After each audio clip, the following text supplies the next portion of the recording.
दोस्तों, एक ऐसी दुनिया है जहां लोग पानी की बूंद बूंद को तरस रहे हैं। डेली का काम बिना पानी के करने पर मजबूर हैं। कैसे करेंगे, क्योंकि उन्हें पीने तक का भरपूर पानी नहीं मिल रहा। लेकिन जैसा हमेशा होता है ना, अमीरों के पास चाहे दुनिया में कैसी भी मुसीबत क्यों ना आ जाए, उन्हें परेशानी नहीं होती। वैसा ही कुछ यहाँ पर भी है दोस्तों। बड़ी बड़ी प्राइवेट कंपनी ने जमीन के अंदर पानी निकालने के लिए मशीन लगा दी है, क्योंकि अभी भी कहीं कहीं ऐसी जगह है जहाँ जमीन के अंदर से पानी निकाला जा सकता है। और उन जमीनों से जितना भी पानी निकलता है उसे शहरों में सप्लाई कर दिया जाता है, जहाँ पर अमीर लोग रहते हैं। लेकिन गरीब लोग बेचारे गाँव में रहने पर मजबूर है। उन्हीं गरीब लोग में होम्स परिवार भी रहता है दोस्तों, जिसमें पिता अर्नेस्ट, माँ कैथरीन, बड़ी बेटी मैरी और छोटा बेटा जेरोम शामिल है। बड़ी मुश्किल से ये परिवार गांव में अपना गुजारा कर रहा था। अर्नेस्ट की काफी बड़ी जमीन भी थी, जिसमें उसके पिता खेती किया करते थे। लेकिन पानी की कमी होने की वजह से अर्नेस्ट खेती नहीं कर पा रहा है। उसने सरकार से भी बात की कि मेरी जमीन अभी भी फर्टाइल है, यानी कि पानी मिले तो इस पर फसल उगाई जा सकती है। लेकिन किसी को भी अर्नेस्ट की बात पर भरोसा नहीं है। इसलिए अर्नेस्ट खुद से ही जमीन खोद कर ट्राई करता है कि क्या पता उसकी किस्मत अच्छी हो, उसे पानी मिल जाए, जिससे उसका खेत फिर से हरा भरा हो जाएगा और फसल बेचकर वो पानी की कमी को भी अपने परिवार के लिए पूरा कर लेगा। दोस्तों, एक दिन की बात है कि अर्नेस्ट के खेत में जहाँ उसने पानी निकालने के लिए मशीन लगाई थी, वहाँ पर दो चोर आ जाते हैं जो उस मशीन को चुराने आए थे। अर्नेस्ट तुरंत ही गन लेकर वहाँ पहुँचता है और चोरों को जैसे ही पता चलता है कि अर्नेस्ट यहाँ पर आ चुका है, वो लोग बहाना करने लगते हैं कि हम तो बहुत दूर से आए हैं, थोड़ा पानी मिल जाता तो आपकी मेहरबानी होती। पर दोस्तों, तभी वो चोर मौका देखकर अपने पास रखी गन निकाल लेते हैं ताकि अर्नेस्ट को शूट कर पाए। लेकिन अर्नेस्ट का पाला तो ऐसे चोरों से डेली पड़ता था, इसलिए वो तुरंत ही उनके शॉट करने से पहले ही गन चलाकर उन्हें वहीं पर ढेर कर देता है। देखा दोस्तों, ऐसा हाल हो गया है पानी के लिए कि एक दूसरे की जान लेने पे तुले हुए हैं लोग। अर्नेस्ट अपनी मशीन को चेक करने आता है, लेकिन बेचारे को पता चलता है कि यहाँ से जो थोड़ा बहुत पानी निकलता था वो भी खत्म हो चुका है। इसका मतलब कि अब उसे दूसरी जगह फिर से गड्ढा खोदकर मशीन लगानी होगी ताकि वहाँ से पानी निकाला जा सके। अर्नेस्ट अब जेरोम के साथ वाटरमैन के पास जाता है। दोस्तों, वाटरमैन ऐसे लोगों का ग्रुप है जो प्राइवेट कंपनी के लिए काम करते हैं, बड़ी बड़ी मशीनों को लगाना ताकि अंदर से पानी निकाला जा सके और ये पानी शहर में सप्लाई किया जाता है। वैसे अर्नेस्ट इन लोगों को शराब या खाने पीने की चीजें डिलीवर करने का काम करता है। वो शहर से सारी चीजें अपने गधे पर लाद कर लेकर आता है और इन वाटरमैन को दे देता है। उन्हीं वाटरमैन में मैक्स नाम का एक आदमी भी शामिल है, जिससे अर्नेस्ट की थोड़ी अच्छी पहचान होती है। अर्नेस्ट मैक्स से कहता है कि देखो भाई, तुमने यहाँ बड़ी मशीन लगाने का काम शुरू कर दिया है। यहाँ से थोड़ी दूर मेरा खेत है जहाँ पानी आता था वैसे, लेकिन तुम्हारे यहाँ वो बड़ी मशीन लगाने की वजह से जो थोड़ा बहुत पानी मेरे खेत को मिलता था, अब वो भी बंद हो गया है। क्या तुम अपनी इन बड़ी मशीनों की लाइन दूसरी जगह नहीं लेकर जा सकते? मैक्स कहता है कि ये तो मेरा काम नहीं है, तुम्हें बात करनी है तो तुम हमारे बॉस से जाकर कर सकते हो। अर्नेस्ट को पता होता है कि बॉस तो उसकी सुनने वाला है नहीं, इसलिए वो बेचारा अपना छोटा सा मुंह लेकर जेरोम के साथ घर आने के लिए निकल आता है। लेकिन जब इंसान की किस्मत खराब हो तो उसके साथ बुरी चीजें होने में टाइम नहीं लगता। ऐसा ही अर्नेस्ट के साथ भी हो जाता है। आते समय उसके गधे का पैर पत्थर से टकराने की वजह से वो नीचे गिर जाता है और गिरने की वजह से उसकी एक टांग टूट जाती है। बेचारा गधा प्यास से पहले परेशान था, टांग टूटने से उसको और तड़पन होती है, इसलिए अर्नेस्ट उसकी तकलीफ को खत्म करने के लिए मजबूरन उससे वहीं मार डालता है। दोस्तों, क्या करता बेचारा। इसके बाद वो एक ऑक्शन हाउस में आता है जहां पुराने रोबोट्स को रिपेयर करके बेचा जाता है। अर्नेस्ट ऐसे एक रोबोट को खरीदने आया था ताकि आगे से वो डिलीवरी का काम संभाल पाए। साथ ही ऑक्शन में फेलम नाम का बंदा भी रोबोट पर बोली लगाने आता है, लेकिन आखिर में अर्नेस्ट को वो रोबोट मिल जाता है, जिसे पाकर अर्नेस्ट और जेरोम बड़े खुश होते हैं कि चलो कुछ तो काम की चीज आई हाथ में। इसके बाद दोनों हॉस्पिटल आते हैं जहाँ कैथरीन रहती है। कुछ समय पहले एक दुर्घटना का शिकार हो गई थी कैथरीन, इसलिए वो चल फिर नहीं पाती। इसलिए हॉस्पिटल में वायर के जरिए कैथरीन को रखा जाता है। वायर मतलब जो कैथरीन को चलने में मदद करते हैं। अब देखिए, अर्नेस्ट के पास इतने पैसे तो है नहीं कि वो वायर का सिस्टम खरीद कर घर लेकर आ पाए, इसीलिए वो और उसके परिवार के लोग हॉस्पिटल में ही कैथरीन से मिलने आए जाया करते हैं। अब हॉस्पिटल के बाहर अर्नेस्ट की मुलाकात रॉबी नाम के बंदे से होती है, जो अर्नेस्ट का बढ़िया दोस्त है, काफी ज्यादा करीबी है। उसके पास तो रहने के लिए घर तक भी नहीं है, साथ ही वो दिमाग से भी थोड़ा कमजोर है। इसलिए अर्नेस्ट उसके पास जो थोड़ा बहुत पानी होता है वो रॉबी और उसके परिवार को दे देता है, क्योंकि भले ही अर्नेस्ट के पास भी पानी की कमी है, लेकिन बंदे का दिल बहुत बढ़िया है यार। अब वहाँ से अर्नेस्ट जैसे ही घर आता है ना, उसके पास फेलम पहुँच जाता है, जो उससे कहता है कि मुझे तुम्हारा रोबोट चाहिए, कुछ जरूरी काम है। अर्नेस्ट को पता था कि फेलम एक नंबर का बदमाश आदमी है, वो रोबोट वापस करने में नाटक करेगा, इसीलिए दोस्तों अर्नेस्ट रोबोट देने से साफ मना कर देता है। साथ ही दोस्तों, मैं आपको बता दूं कि फेलम और अर्नेस्ट की बेटी मैरी का एक दूसरे के साथ चक्कर चल रहा है। अर्नेस्ट ने कई बार मैरी को समझाया कि वो फेलम से दूर रहे, वो अच्छा इंसान नहीं है, लेकिन मैरी है कि सुनने को तैयार ही नहीं होती। फिल्म की वजह से वो तो अपने पिता से भी नफरत करने लगी है। बताओ दोस्तों, माँ बाप कभी गलत होते हैं क्या? जो बच्चे माँ बाप की बात नहीं मानते उनके साथ तो बुरा होता ही है। कहीं मैरी के साथ भी कुछ बुरा ना हो जाए। खैर, आगे देखते हैं। अगले सीन में अर्नेस्ट एक और जगह गड्ढा खोद रहा होता है, इस उम्मीद में कि शायद वहाँ से कुछ पानी निकल जाए,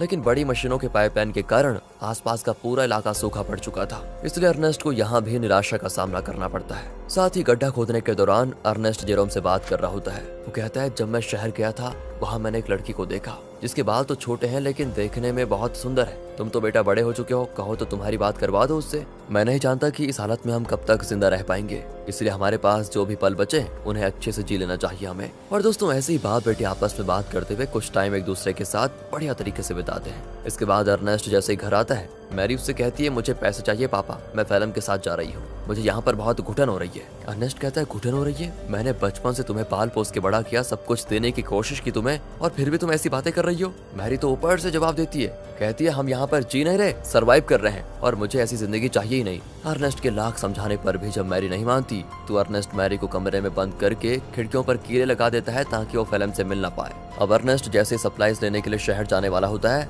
तभी उसको पता चलता है कि रोबोट गायब है। ये देखकर उसकी हालत खराब, वो परेशान हो जाता है। वो समझ चुका था कि ये काम तो फिल्म के अलावा कोई दूसरा कर नहीं सकता। वो वहाँ से तुरंत वाटरमैन के पास आता है ताकि उनसे पूछ सके कि क्या फिल्म यहाँ पर आया था कि नहीं। पर वहाँ पर आते ही मैक्स और बाकी वाटरमैन मिलकर अर्नेस्ट पर धावा बोल देते हैं दोस्तों, और जमकर उसकी पिटाई करने लगते हैं। उनका कहना होता है कि तुमने हमारी सप्लाईज चुराई, जो हमारी मेहनत की कमाई थी, जिसे तुमने शायद कहीं और बेच दिया होगा। अर्नेस्ट कहते हैं, अरे ये क्या कह रहे हो तुम? मैं खुद यहाँ तुमसे पूछने आया था कि क्या फिल्म मेरा रोबोट लेकर यहाँ आया था या नहीं, लेकिन उल्टा तुम लोग मुझे ही मार रहे हो। दोस्तों, अर्नेस्ट यहाँ पर समझ चुका था कि जरूर फिल्म ने शहर से मेरे बदले सप्लाईज ले ली और उसे वाटरमैन को देने के बजाय चुरा कर कहीं और लेकर चला गया। इसलिए दोस्तों, अर्नेस्ट जैसे तैसे वाटरमैन से पीछा छुड़ाकर फिल्म को ढूंढने के लिए निकल जाता है, जो उसे मिल भी जाता है। साथ ही अर्नेस्ट का शक भी सही था, उसने ही सप्लाईज चुराई थी दोस्तों, जिससे वो बड़े आराम से खा पी रहा था। इसलिए अर्नेस्ट गन पॉइंट पर लेकर फिल्म को डरा देता है और उसे वाटरमैन के पास ले जाने लगता है, ये बताने के लिए कि सप्लाईज मैंने नहीं, फिल्म ने चुराई थी।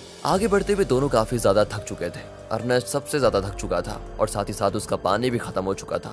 इसीलिए दोस्तों, फिल्म अर्नेस्ट को बहकाने की कोशिश करता है कि मैंने सप्लाईज की थोड़ी शराब पी ली थी और थोड़ी बची है, मेरी मानो तो बची हुई शराब हम दोनों आधा आधा बांट कर पी लेते हैं। ज्यादा से ज्यादा वाटरमैन क्या करेंगे, मुझे मारेंगे ही ना, लेकिन अगर हमने पिया नहीं तो हम प्यास से जरूर मर जाएंगे। इस पर अर्नेस्ट मान जाता है, लेकिन जैसे ही वो फिल्म को रस्सियों से आजाद करता है, फिल्म उस पर ही हमला कर देता है। बेचारा अर्नेस्ट पहले से ही थका हुआ था और मार खाने की वजह से उसका काफी ज्यादा खून बहने लगता है। इसके बाद तो फिल्म जबरदस्ती पाके सारी शराब अर्नेस्ट के मुंह में डाल देता है, ताकि जब वाटरमैन उसे देखे तो उन्हें यकीन हो जाए कि अर्नेस्ट ने ही सप्लाईज चुराई थी और उसी ने उनकी शराब पी ली। इतना ही नहीं दोस्तों, फिल्म अर्नेस्ट को मार मार कर रोबोट के साथ ही रस्सी से उसको बांध देता है, ताकि दुनिया को लगे कि रोबोट ने आउट ऑफ कंट्रोल होकर अर्नेस्ट पर हमला कर दिया, जिससे उसकी जान चली गई। और होता भी ऐसा ही है, बेचारा अर्नेस्ट मारा जाता है दोस्तों, और सभी लोगों को लग रहा था कि रोबोट ने अर्नेस्ट की जान ली। दोस्तों, हमेशा अच्छे लोगों के साथ बुरा ही क्यों होता है यार। अगले सीन में जेरोम अपने पिता को खोने के बाद बहुत उदास बैठा होता है। वो सारा गुस्सा रोबोट पर उतार कर उसे तोड़ने की कोशिश कर रहा होता है, क्योंकि अभी तो उसने ये मान लिया है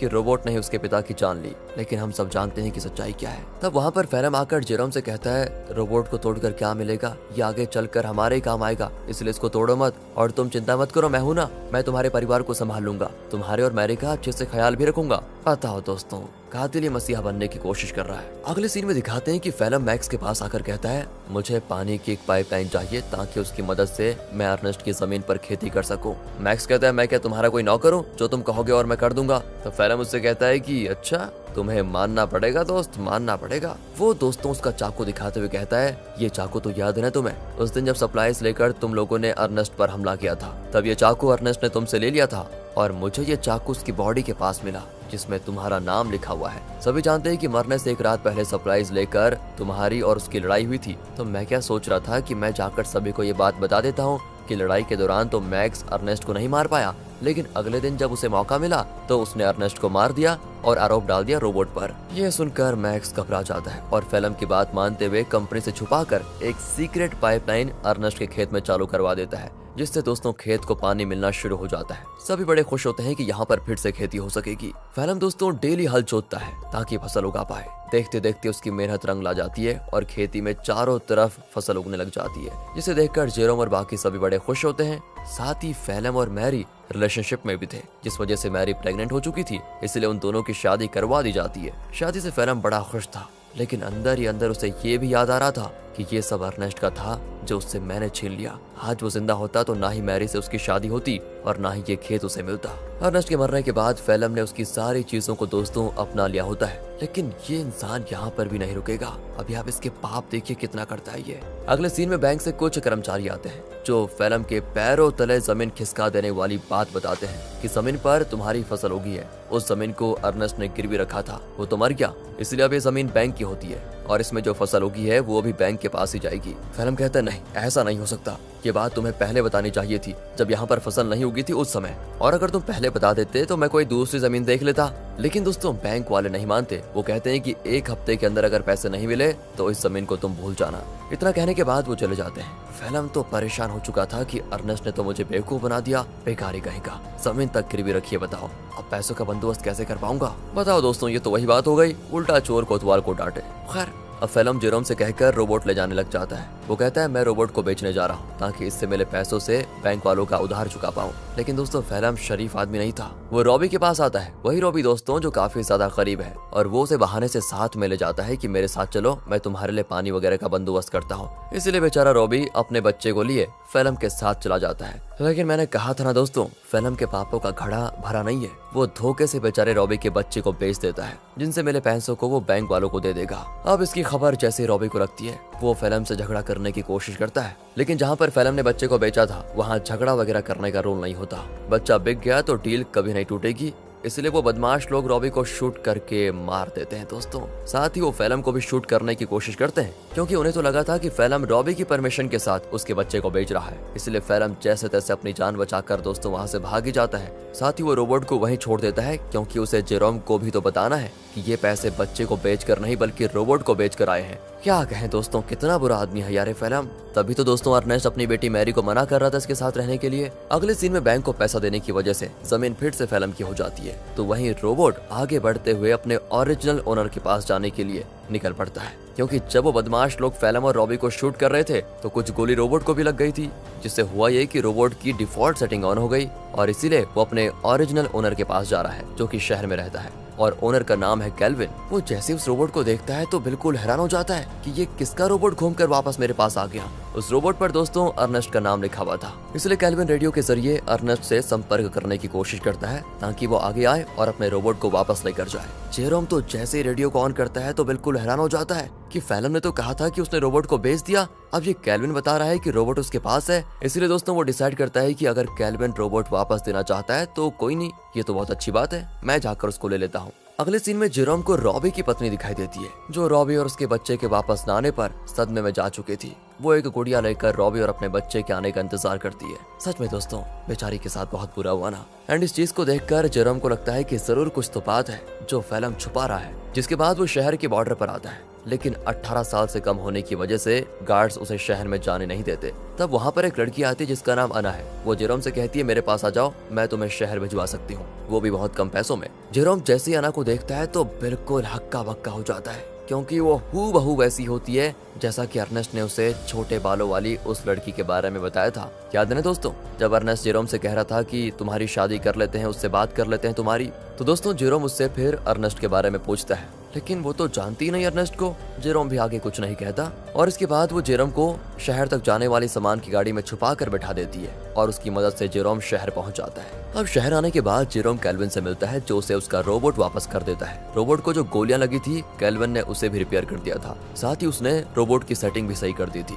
तब जेरोम जैसे ही रोबोट को ध्यान से देखता है तो पता चलता है कि इसमें तो कैमरा लगा हुआ है जो कि लेजर बीम की मदद से वीडियो रिकॉर्ड करता है। वीडियो साफ रिकॉर्ड तो नहीं होता, लेकिन इतनी क्लियर जरूर होती है कि उसे देखा जा सके। और तब उन वीडियोस में जेरोम को उसके अर्नेस्ट के साथ बिताए हुए पल दिखाई देते हैं जिन्हें रोबोट ने रिकॉर्ड कर लिया था। उन्हीं वीडियो में दोस्तों वो वीडियो भी होती है जब फेलम अर्नेस्ट को मार रहा था और रस्सी से बांधकर उसे रोबोट के साथ जोड़ दिया था। इस चीज को देखकर जेरोम को एकदम से सदमा लगता है। उसे सच्चाई का पता चल चुका था कि उसके पिता का मरना कोई एक्सीडेंट नहीं था बल्कि फेलम की सोची समझी साजिश थी। इसलिए वो रोबोट को लेकर वापस घर आ जाता है और आते ही फेलम को ये नहीं बताता कि उसको सब कुछ पता चल गया है, क्योंकि अगर मैरी को मालूम पड़ा कि ये सब फेलम ने किया तो वो तो सदमा बर्दाश्त नहीं कर पाएगी। ऊपर से वो प्रेग्नेंट भी है। इसीलिए जेरोम एक प्लान बनाता है। वो फेलम से कहता है कि मैंने रेडियो पर सुना कि रॉबी तुम्हें बुला रहा है। अब ये सुनकर फेलम परेशान कि रॉबी तो मर चुका है, ये कौन सा रॉबी बुला रहा है। इसलिए वो कहता है कि शायद वो कोई दूसरा फेलम होगा जिसके लिए वो रॉबी बोल रहा है। अब प्लान फेल होता देखकर जेरोम एक लेटर लिखता है फेलम को,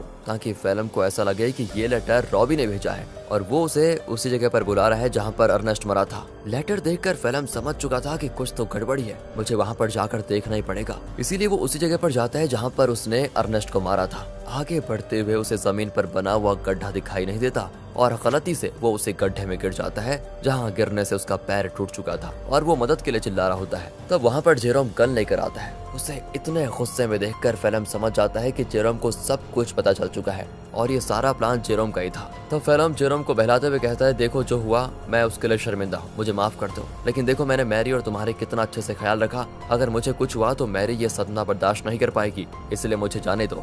लेकिन जेरोम उसकी एक नहीं सुनता और सीधे फेलम को शूट करके मार डालता है। इसके बाद वो रोबोट की मेमोरी भी रेज कर देता है ताकि कभी मैरी ये सब कुछ देख ही ना पाए। वो नहीं चाहता कि मैरी कभी कुछ इसका सच जाने। कुछ दिन गुजर चुके थे। फेलम के घर न आने पर मैरी बहुत परेशान होती है। जेरोम कहता है कि वो अच्छा इंसान कभी था ही नहीं, तुम्हें छोड़कर वो भाग गया। और ये सुनकर मैरी एकदम उदास हो जाती है और अपने दिल से फेलम के लिए प्यार खत्म कर देती है। दोस्तों उल्टा वो उससे नफरत करने लगती है। जेरोम ने बड़ी शांति से अपना बदला ले लिया। इसके बाद जेरोम और मैरी घर चलाना शुरू करते हैं, क्योंकि खेत उन्हें मिल चुका था। उन्हीं फसल को बेचकर वो पैसे जमा करेंगे ताकि अपनी माँ को हॉस्पिटल से घर लेकर आए। और इसी मिक्स फीलिंग के साथ दोस्तों ये मूवी यहाँ पर खत्म होती है। बाकी अगर आपको वीडियो अच्छी लगी हो, एक्सप्लेनेशन अच्छा लगा हो तो लाइक कीजिए, चैनल को सब्सक्राइब करें। मिलते हैं अगली वीडियो में, ध्यान रखेगा अपना and finally thanks for watching.